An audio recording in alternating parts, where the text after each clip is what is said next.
if you're looking to interview in such companies, like if I'm preparing for an API focused company versus if I'm preparing for a product focused companies, what should I actually go ahead and pitch in these different kinds of DevRel interviews?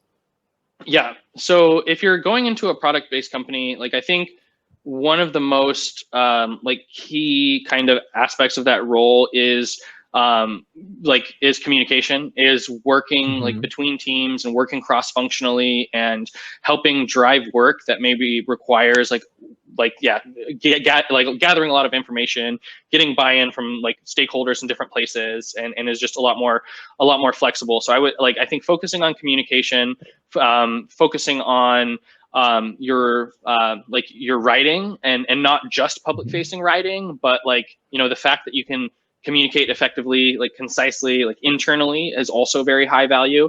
And that so let's see. So the kind of the distinction there, if you're talking with someone that maybe has more about like a public facing tool, then I think focusing more of your energy into articulating your value around maybe like public facing work, and on your ability to not only create work that generates value for people, but also to be able to listen to people very effectively and to engage with the community in a way where you can surface insights that you can use to help drive improvements to the product. Again, that's going to be valuable in both contexts, but at a place that's a developer tool, like those improvements will actually help the bottom line. So so I think there's certainly a lot of overlap in what some of those skills are. It's just the context that they're being applied. An API-based, company, like a developer tool company, is going to have place more value in a lot of those public-facing activities. Whereas a product-based company that offers an API, there's some value to those, and that may be what you're focusing on. But there's a whole lot more work that happens behind the scenes that is a little bit higher value in that context.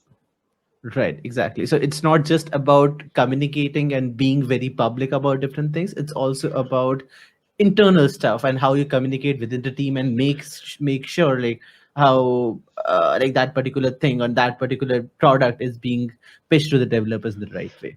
Yep. And kind of the context in which you communicate about code is pretty different, because doing it public facing and trying to teach people to use something versus maybe you're trying to communicate with an engineering manager about the behavior of a certain endpoint before it's launched, and you don't think the naming convention used for the parameters matches what's across the rest of the API. And so, so just the context that you're communicating about the technical content is pretty different. Right, definitely. Cool.